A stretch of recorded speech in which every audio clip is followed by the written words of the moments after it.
कुरुवंश की उत्पत्ति पुराण के अनुसार ब्रह्मा जी से अत्रि, अत्रि से चंद्रमा, चंद्रमा से बुध और बुध से इलानंदन पुरुवा का जन्म हुआ। पुरुवा से आयु, आयु से राजा नहुष और नहुष से ययाति उत्पन्न हुए। ययाति से पुरु हुए। पुरु के वंश में भरत और भरत के कुल में राजा कुरु हुए।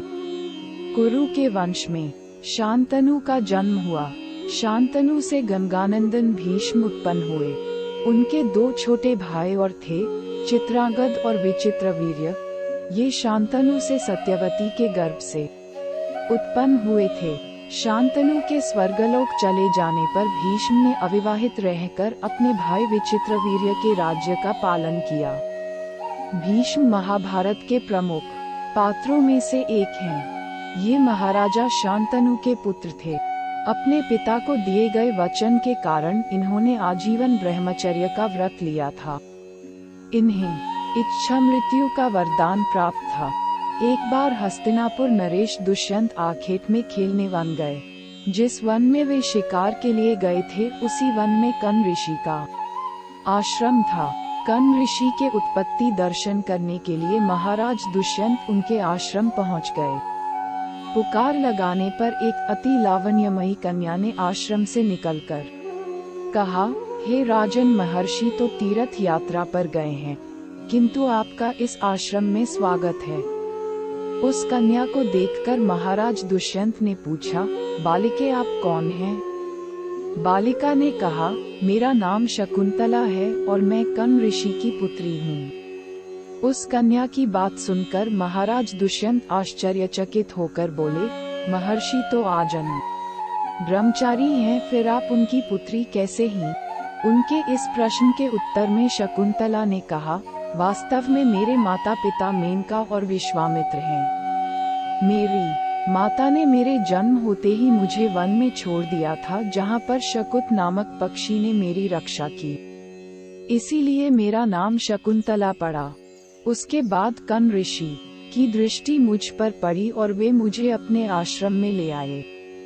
उन्होंने ही मेरा भरण पोषण किया। जन्म देने वाला, पोषण करने वाला तथा अन्न देने वाला, ये तीनों ही पिता कहे जाते हैं। इस प्रकार कर्ण ऋषि मेरे पिता हुए। शकुंतला के वचनों को सुनकर महाराज दुष्यंत ने कहा, शकुंतले, तुम क्षत्रिय कन्या हो। यदि तुम्हें किसी प्रकार की आपत्ति न हो तो मैं तुमसे विवाह करना चाहता हूँ। शकुंतला भी महाराज दुष्यंत पर मोहित हो चुकी थी, अतः उसने अपनी स्वीकृति प्रदान कर दी। दोनों ने गंधर्व विवाह कर लिया। कुछ काल महाराज दुष्यंत ने शकुंतला के साथ विहार करते हुए वन में ही व्यतीत किया। फिर एक दिन वे शकुंतला से बोले, प्रियतमे, मुझे अब अपना राजकार्य देखने के लिए हस्तिनापुर प्रस्थान करना होगा।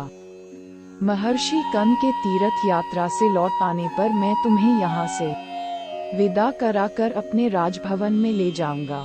इतना कहकर महाराज ने शकुंतला को अपने प्रेम के प्रतीक के रूप में अपनी स्वर्ण मुद्रिका दी और हस्तिनापुर चले गए।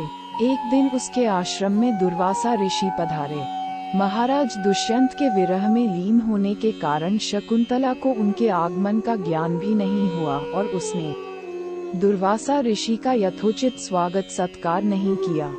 दुर्वासा ऋषि ने इसे अपना अपमान समझा और क्रोधित होकर बोले, बालिके, मैं तुझे शाप देता हूँ कि जिस किसी के ध्यान में लीन होकर तूने मेरा निरादर किया है, वह तुझे भूल जाएगा। दुर्वासा ऋषि के शाप को सुनकर शकुंतला का ध्यान टूटा और वह उनके चरणों में गिरकर क्षमा प्रार्थना करने लगी। शकुंतला के क्षमा प्रार्थना से द्रवित होकर दुर्वासा ऋषि ने कहा, अच्छा, यदि तेरे पास उसका कोई प्रेम चिन्ह होगा तो उस चिन्ह को देख उसे तेरी स्मृति हो आएगी। महाराज दुष्यंत से विवाह से शकुंतला गर्भवती हो गई थी। कुछ काल पश्चात कर्ण ऋषि तीर्थ यात्रा से लौटे, तब शकुंतला ने उन्हें महाराज दुष्यंत के साथ अपने गंधर्व विवाह के विषय में बताया। इस पर महर्षि कर्ण ने कहा, पुत्री, विवाहित कन्या का पिता के घर में रहना उचित नहीं है। अब तेरे पति का घर ही तेरा घर है। इतना कहकर महर्षि ने शकुंतला को अपने शिष्यों के साथ हस्तिनापुर भिजवा दिया। मार्ग में एक सरोवर में आचमन करते समय महाराज दुष्यंत की दी हुई शकुंतला की अंगूठी, जो कि प्रेम चिन्ह थी, सरोवर में ही गिर गई। उस अंगूठी को एक मछली निगल गई।